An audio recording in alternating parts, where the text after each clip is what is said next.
nze mundekere namukadde. Museveni akoye akaddiye njagala tumuwe stress oba pressure, si atuzaala si ffe tumuzaala, tumubuze emirembe tumumaleko emirembe n'abo ababe bonna ababeera nabo, nze mundekere namukadde. Museveni akoye akaddiye njagala tumuwe stress oba pressure, si atuzaala si ffe tumuzaala, tumubuze emirembe tumumaleko emirembe n'abo. Akaluke twakavaamu aka 2026 Robert Kyagulanyi Ssentamu yakamalako ng'atambula eggwanga lyonna ng'akozesa ekigambo myaka okusobola okusidelininga omukulembeze w'eggwanga n'abantu abasinga obungi be bavubuka. Era wonna we yagendanga yabajjukizanga nti bannange omusajja emyaka gimuwubidde akatambaala ate ffe guno gwe mulembe gwaffe ffe tukyali bavubuka.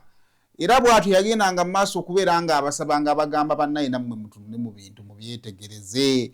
Oleko otya Benz Tima Gwambogo esimbula n'etambula n'emalayo n'ogenda ne kyonna kyeyageraageranyako olyanziza osalamu akavidiyo n'alaga nga nze abyogera.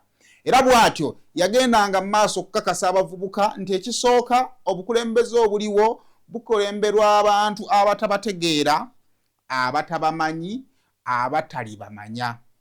Era bw'atyo n'ayongera okukakasa abavubuka nti ate nze Robert Kyagulanyi Ssentamu Mitembo ndi muvubuka munnammwe, nze abategeera nkulidde mu kaseera ke kamu nammwe, era nze nnyinza nzekka okubeera nga ate nkola ku ebyo ebibakuluma. Wabula bw'otunula mu bisa bya kampeyini kiyinza okuba nga pulezidenti yakirya ewa n'agamba ekyo kankireke ndowooza ndakyadressinga at an appropriate time. Naye nga kisobola okuba nga ebigambo bya Bobi Wine bye yawerekerezanga Yoweri Kaguta Museveni mu kalulu naddala ng'amuyita omukadde awedde ku maapu atakyalina kyakkola byandibanga byamuluma, byandibanga yabiwuliranga naye n'asooka abissa akasiiso n'agamba ebyo kambireke kansooke nnwane wano wendi mpitewo wonna engeri gye nnaayitawo bwe nnaamala okutuuka ku sayidi ya muyo omugga then ebyo ebifaanaganako ng'ebyo naddamu n'embinona. Lwaki njogera bwe ntyo? Yoweri Kaguta Museveni president gwe njogerako w'eggwanga lino erya Uganda ekisanja mwaka 2021 mpaka 2026 naye nga tenekya 2026 paka 31 akulira akakiko k'ebyokulonda Simon Byabakama Mugenyi gwe yalangirira. Bwe badde asisinkana abavubuka abakukola nga basisinziira ku mutimbagano, alabika kaakati afunye time okusobola okubeera nga addamu okurespondinga Robert Kyagulanyi Ssentamu amaze ebbanga eddene ng'amuyeeya amuyita omukadde. Kyeyataandikiddeko si kwegaana bukadde, ky'ekyobukadde ayongera okuggumiza era atugamba nti ye jjajja waffe ffenna. Naye kyeyakoze wadde nga ye jjajja kyeyakoze kwe kugamba nti wadde nga nze ndi jjajja naye ate n'abato balina ekkomo, obuto bulina okubaako ekkomo. Awo nno yasinzidde n'agamba Kyagulanyi bulijjo nkuwulira weeyita omuvubuka. Are you? Where are you? What are you? Oko mumpeeko. Bobi Wine is in his late 30s or 40s. He says he's a young man also. You are still young at 40. A man of 40, Rumshira Wahamia. You don't say I'm young at 40, I'm young. Bobi Wine is in his late 30s or 40s. He says he's a young man also. You are still young at 40. A man of 40, Rumshira Wahamia. You don't say I'm young at 40. Olwalo tugenda kutunuulira ebigambo ebyo Pulezidenti Kaguta Museveni lwaki yabyogedde byavudde ku ki amakulu agabyo yabadde agezaako kusoosowaza kyabadde agezaako kutegeeza ki abavubuka be yabadde asisinkanye yo waaye esobola okuba nga ye yabadde example emuli okumpi oba kabadde kagenderere okwogera ku myaka gya Bobi Wine naddala ng'ali mu bavubuka oba ng'ali ku platforms zakakasiza ddala nti abavubuka be basinga okuzibeerako kiki kyagezaako okutegeeza naddala bw'akomyawo emyaka gya Kyagulanyi okwagala okumudi associatinga okumujja mu group ey'abavubuka amuzze ku group ey'abasajja abakulu ekyokubiri tugenda kutunuulira akatambi ako President Dr. Museveni ng'agenda mu maaso okubeera nga atannyonnyola ebyo ebintu bye yakola mu myaka gye egy'ebyobuvubuka mu kunoonyereza kwaffe tukizudde nti Yoweri Kaguta Museveni bw'obagatta ne Robert Kyagulanyi Ssentamu mu myaka gyabwe bonna egy'obuvubuka bandibanga bakola ebifaanaganira ddala decisions ezitakolebwa buli muvubuka tugenda na kutunulirako kwabo abagenda mu maaso okubeera nga ate beewuunya nga bagamba omusajja mugagga alina kino naye lwaki tamatira ebyo n'ebisingawo tugenda okuba nga tutambuliza show ey'olunaku olwaleero. Bebaza okutuwagira naddala mu package yaffe eya Go Back to School mutuwagidde naye abantu ne bagamba ati nedda bannange lwaki ate ffe abantu abakulu mutwerabidde munange ne tugamba nedda ffe aba Rosemary Beddings tetuyinza kuva mu bantu baffe ne tubaleetera package y'abantu abakulu okugira omufaliso omunene bwagugwa nga bw'ogulaba guno 4 oba 5 ayagala package ya 4 tugenda kugikuwera ku mitwalo 33 ayagala package ya 5 tugenda kugikuwera ku mitwalo 38 kuno nga kugirako duve bwaguuga omuli pillowcases 2 ne kugirako ate era ne ssuuka ne tukuwerako pair ya fiber nga bw'ogiraba fiber pillows ne tukuwerako akatimba akafo stand ne tukuwerako essuuka kogendo tandikira munange fe tugamba jangu ku Rosemary Beddings ebirungi tubina ate nga sibyo bino byokka ebintu bye tuyina eno package tugireetedde bantu bakulu mitwalo 33 aba 4x6 ate omufaliso ogutavaako lugoye nga bw'ogulaba mitwalo 38 aba 5x6 omufaliso ogutavaako lugoye ate omulungi ogwa rose form tukubireko ku namba z'essimu eziri awo oba mutu whatsappingeko tugenda kubanga ebisingawo tubibabuulira.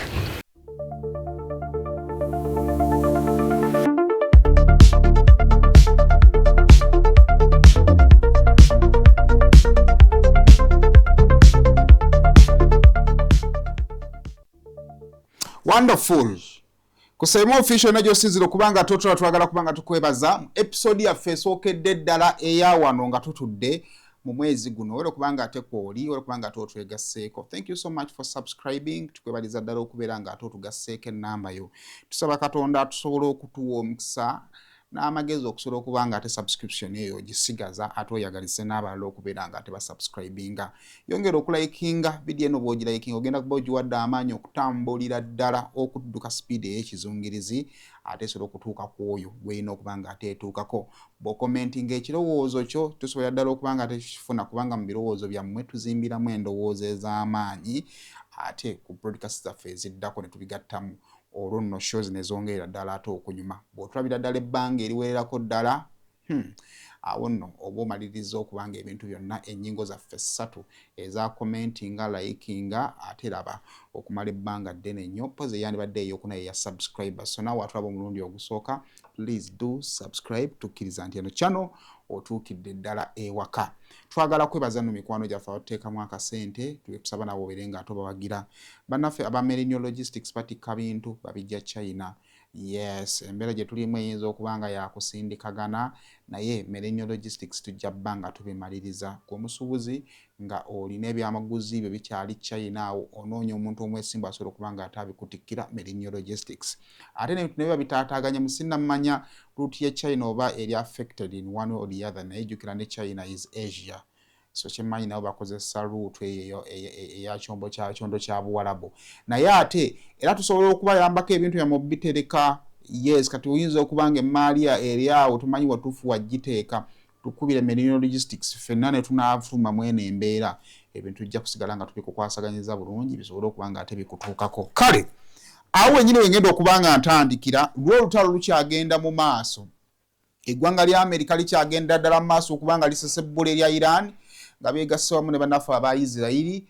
Nene Iran yagambye byonna mu bikole naffe tujja kusesebbula abatulinaanye. Ekiri Tel Aviv ebizimba abasajja babikubira ddala emizinga gye bakyagenda masula nga tebagiweereza mu ggwanga erya Isirairi ssaako n'amawanga ageetoolodde waawo. Mbadde nina kyali wange ali Dubai ngenza ku station ngenza okulaba nga agamba nange bizzeemu mutusabire.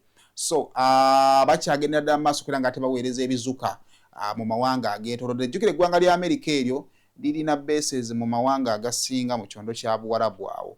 Kakati yo mu Iran kyakola bw'oba okolagana n'Omumerika tugenda kukuba paka you associate n'Omumerika tokote awe nembeera bwegenda mu maaso era nga ate etambula. Update gye twasembayo kuwa nga tukubuulidde nti nno ate omukulembeze ow'oku ntikko ate yabadde amaze okubeera yamaladde okuba nga ava mulamu obwensi era ne bamulondera n'abaali bamuddira mu bigere. Naye nina obufaananyi bwe n'adenjagala Bashi yalingirako ne maama sinaga kubwa miggo naye abaana be Uganda tebatudde. Abaana be Uganda balonze Dayatola.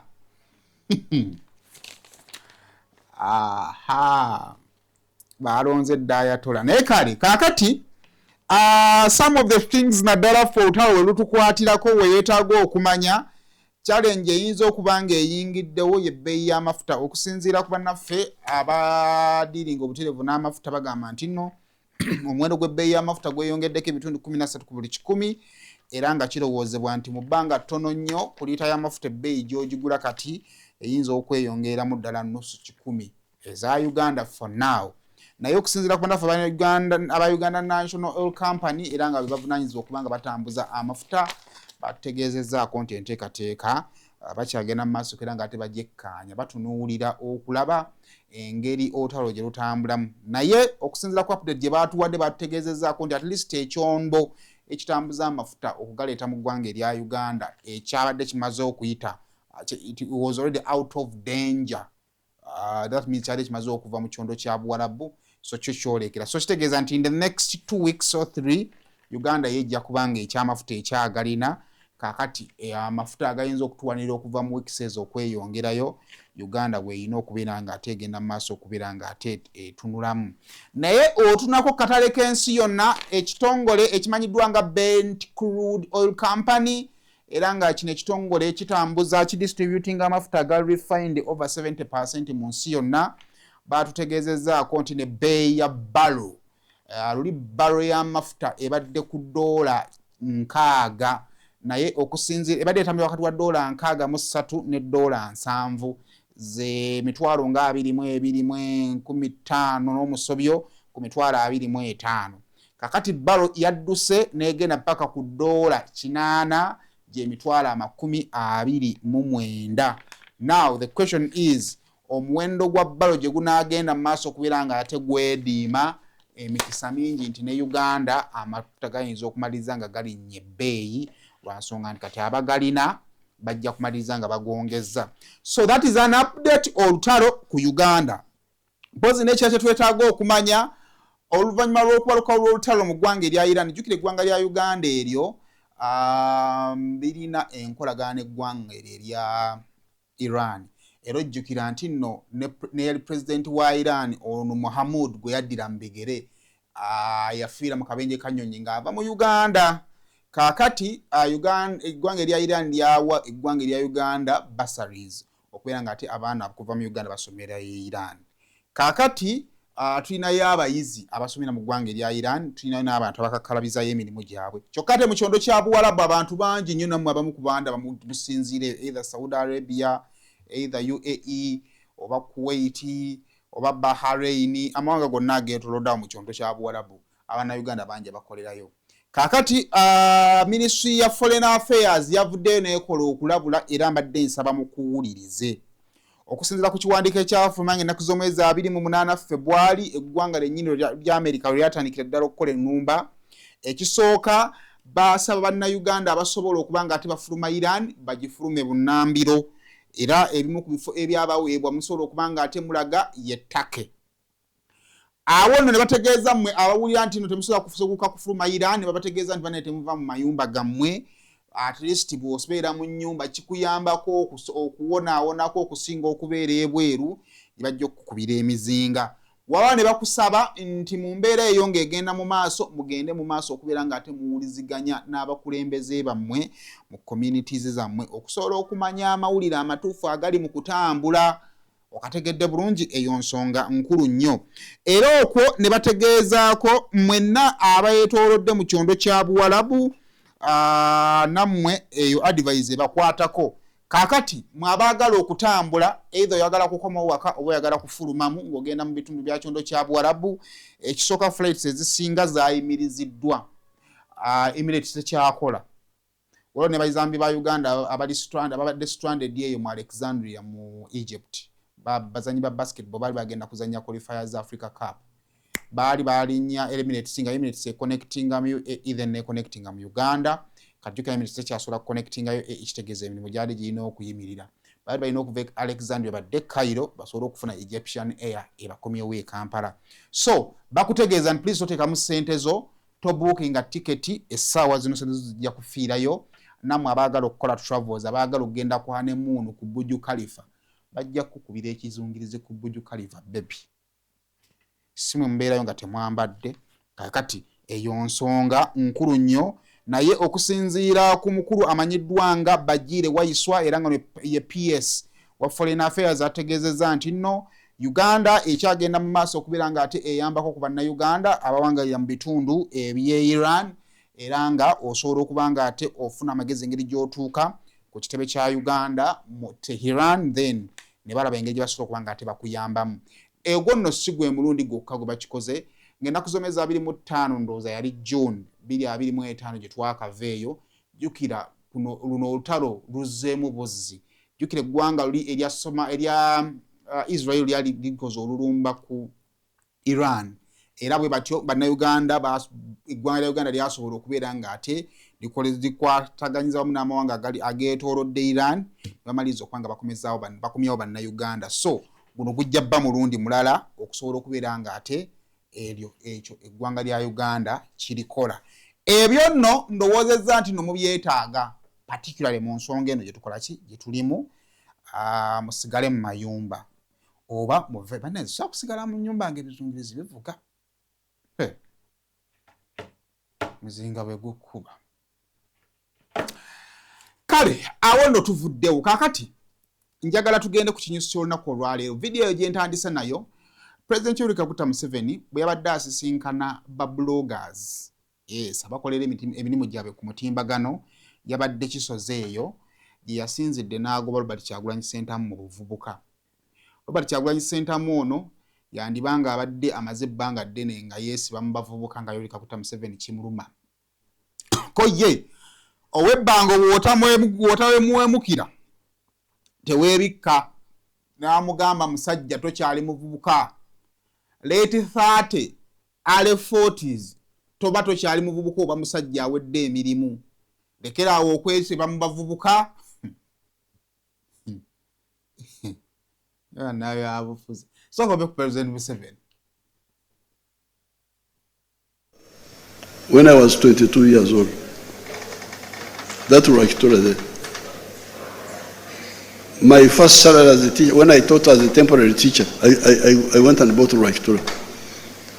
I left my colleagues in Mbarara learning how to dance with the girls so that you will see.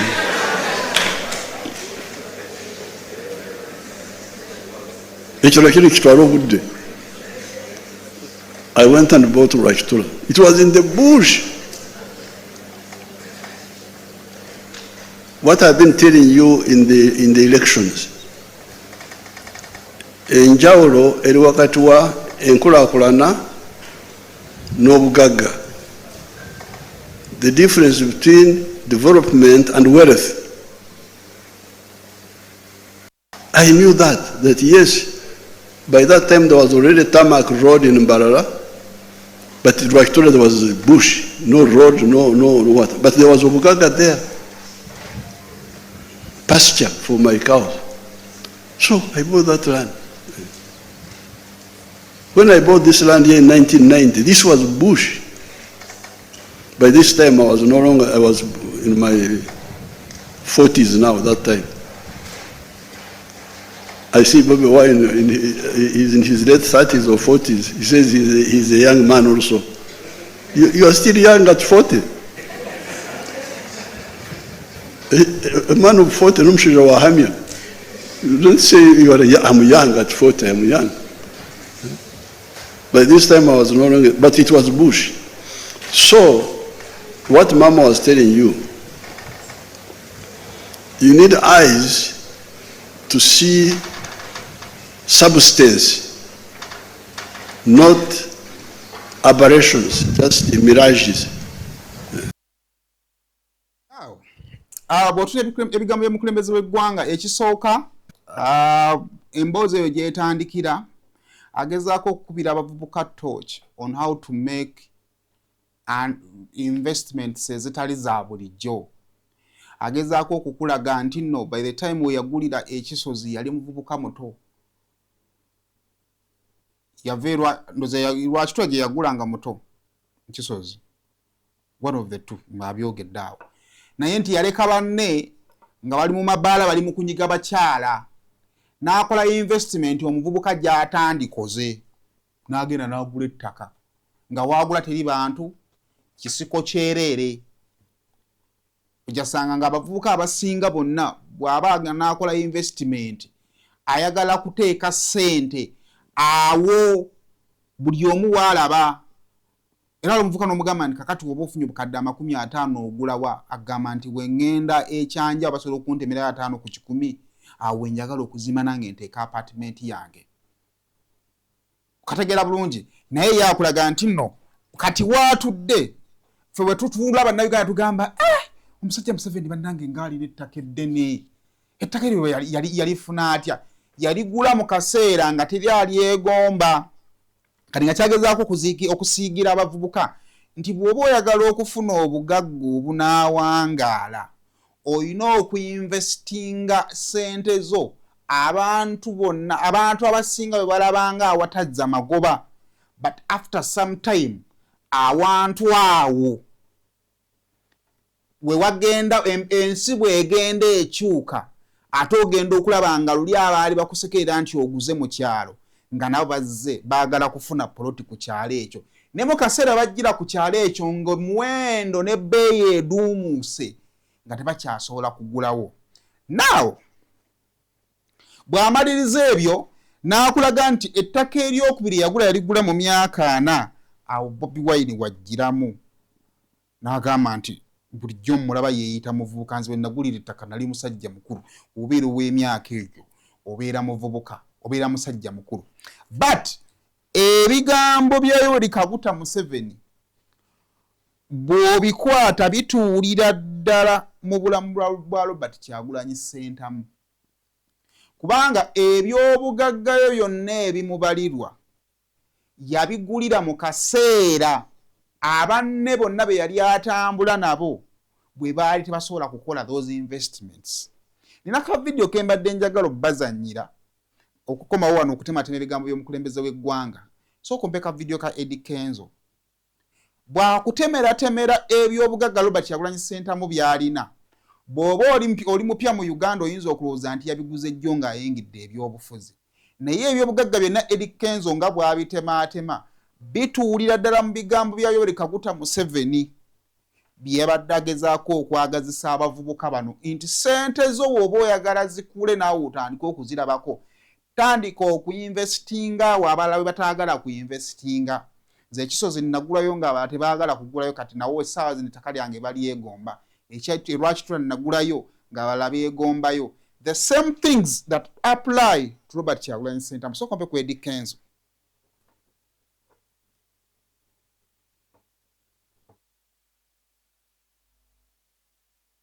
Ni mwami Kyagulanyi yennyini amuvuganya the leader of opposition here in Uganda.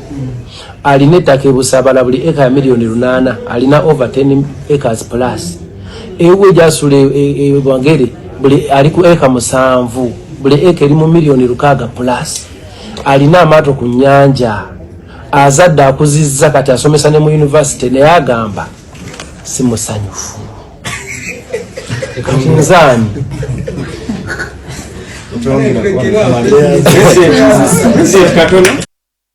bw'okiwulira era n'ababaddewo baasese busesi naye tebaatutebudde kwefumiitiriza ku bigambo bya Eddie Kenzo byayogedde ne Eddie Kenzo ayinza okuba nga byabadde akyogera abadde ayagala kumutuusa ku kike kyebadde atuukako naye ebigambo bya Eddie Kenzo bikonfaminga ebigambo by'omukulembeze w'eggwanga ebigambo by'omukulembeze w'eggwanga bituukira ddala mu bulamu bwa Robert Kyagulanyi Ssentamu.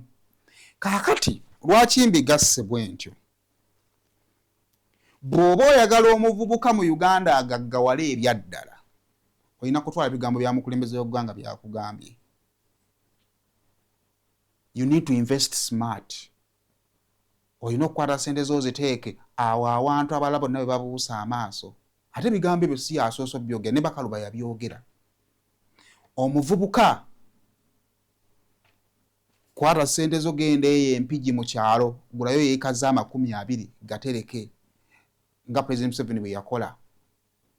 Kyokka ate byebikolwa byebimu nga tubijje mu bigambo byebintu byebimu Kyagulanyi yakola nga si munnabyabufuzi naye nga muyimbi akuba kyalo ku kyalo n'agenda ebusabala n'agula yiika 20 Eddie Kenzo omusajja omusedde n'agula yiika 20 kati Eddie Kenzo omubalirizi omupuntu omulungi waba atugambye ettaka liri mu bukadde 8 osobola okumaliriza okubalamu awo bwayine busabala abaazitowa ssente mmeka. Ssente ezo teyazijja mu byabufuzi yazijja mu busente obwo tunayinza okuba buli yiika yagigula obukadde nga 50 by then we yagulira ebusabala n'agenda Magere by then yagula mu yiika zaalinganga 5 amaka kwe gatudde ne nawulira emabega kaawo yamala n'agaziya naye agenda okugula Magere nga nakyo kyalo nga teri asobola kugulayo. Omubaliriza atugambye kati ettaka liri mu bukadde 6. Wabula ebigambo ebyo bw'obanga obibuulira omuvubuka oyo mwangu wakulireetinga nabyo nga Bobi Wine yabyogera kubanga yali okumpiko n'obudde abavubuka mwe bakulidde. Omwana ow'emyaka 25 asobola okuba nga 20 years ago yali tabitegera naye yalabanga bakadde be nga bagenda ebusaabala mu yessebo busaabala. Kaakati okusobola okuyamba abavubuka bano bakulaakulane kubanga kyoyagala ng'omukulembeze w'eggwanga ebigambo ebituufu olina obbibagamba. Naye bw'omala ono gwe balireetinga naye amangu ate naye olina omukkuba aveewo mu kkubo. Ekisooka n'omwayisoleetinga ku bo n'obagamba oyo si muvubuka lekeraawo okweyita omuvubuka.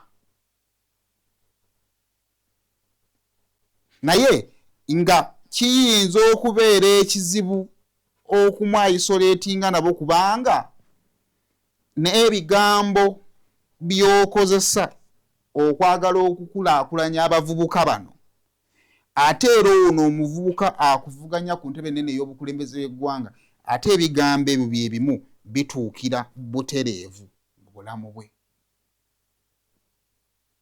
So to me that was my 2 interpretations ze nalabye mu bubaka bw'omukulembeze bw'eggwanga mu kugezaako okubeera nga ataddamu Robert Kyagulanyi Ssentamu. But still era ne kali ke nasoosezza ak'okubeera nti omusajja abadde amuyeeyanga buli kaseera osanga naye yagambye nti kananke kaseera onjeeyezzaako ekimala nange kati essaawa zino nnyinza okukuddamuko ku bbanga ly'obadde onjeeyeza.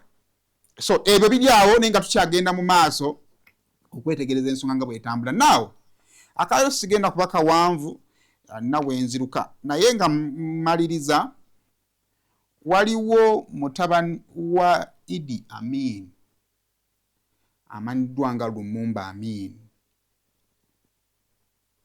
Ku mutimbagano okwo kwali atera okurekodinga videos ze nga alina okutangaaza okwenjala kwagenda mu maaso okubeera nga ataawa. Yavuddeyo alina campaign gy'ayagala okutandika era nga Lumumba agamba nti okusobola okumalawo confusion eno yonna egenda mu maaso gavumenti ya Uganda publicly eveeyo officially edeclaringe nti terina buzibu ku Robert Kyagulanyi Ssentamu ne bwebanga ne bwakoma mu ggwanga erya Uganda tewali kigenda kumukolwako. Agamba nti kino kye kyandibadde ekituufu ekyokukolebwa naye leka wabuzeewo spearheadinga. Lwaki Lumumba atuuka wagamba nti ekizibu kye twafuna nti no tufunye communications ez'enjawulo ezitegeeza ensonga ez'enjawulo. Olaba Prime Minister ng'avaayo ng'agamba nti ffe Kyagulanyi tetumunoonya, n'osanga Minisita wa ICT ayogedde eggwanga ama tetumunoonya, CDF n'avaayo n'agamba wenkukwatirako ngenda kukola bwe nti. From the blue, Minister wa Foreign Affairs ng'ayogera na bibye okera oli emu n'avaayo n'ayogera n'agamba nti no wamala dda okulya mu nsi olukwe komawo ogire omusango wadde yavaayo n'agyegaana. N'agamba kakati engeri obubaka gye buli scattered nga buli omu alina byayogedde nga communication eri kirya temanyikiddwa. Gavumenti eveeyo publicly ekyogere officially kibeere on record. Kakati kisigaleewo ono either okusigalayo nga takyalina excuse nti bannange ensonga lwaki ewange navaayo lwa ABCD. So kombe ku Lumumba. And to the guests of Uganda, I am even surprised that the European Union ambassadors haven't taken any such step to help resolve this political crisis or made any statements like I am doing today. In brief, let everyone sit, talk and disagree if they must, but let there be dialogue first, and let everyone be able to have it easily and freely without any irresponsible acts. They must feel free and protected. And it is a duty of the government to guarantee this state of safety and freedom in our homeland nation state. That is why I request the government to clear the path for his return and ensure that Bobi Wine's voice can be freely heard from public podiums, not from the shadows. I am not here to play the blame game on one side or the other. I am asking the government because only it can guarantee such a process as part of its constitutional promise and duty to the people of Uganda and to the guests of Uganda. I am even surprised that the European Union ambassadors haven't taken any such step to help resolve this political crisis or made any statements like I am doing today. In brief, let everyone sit, talk and disagree if they must, but let there be dialogue first, and let everyone be able to have it easily and freely without any irresponsible acts or threats by anyone. There is no political matter that cannot be solved politically by the politicians.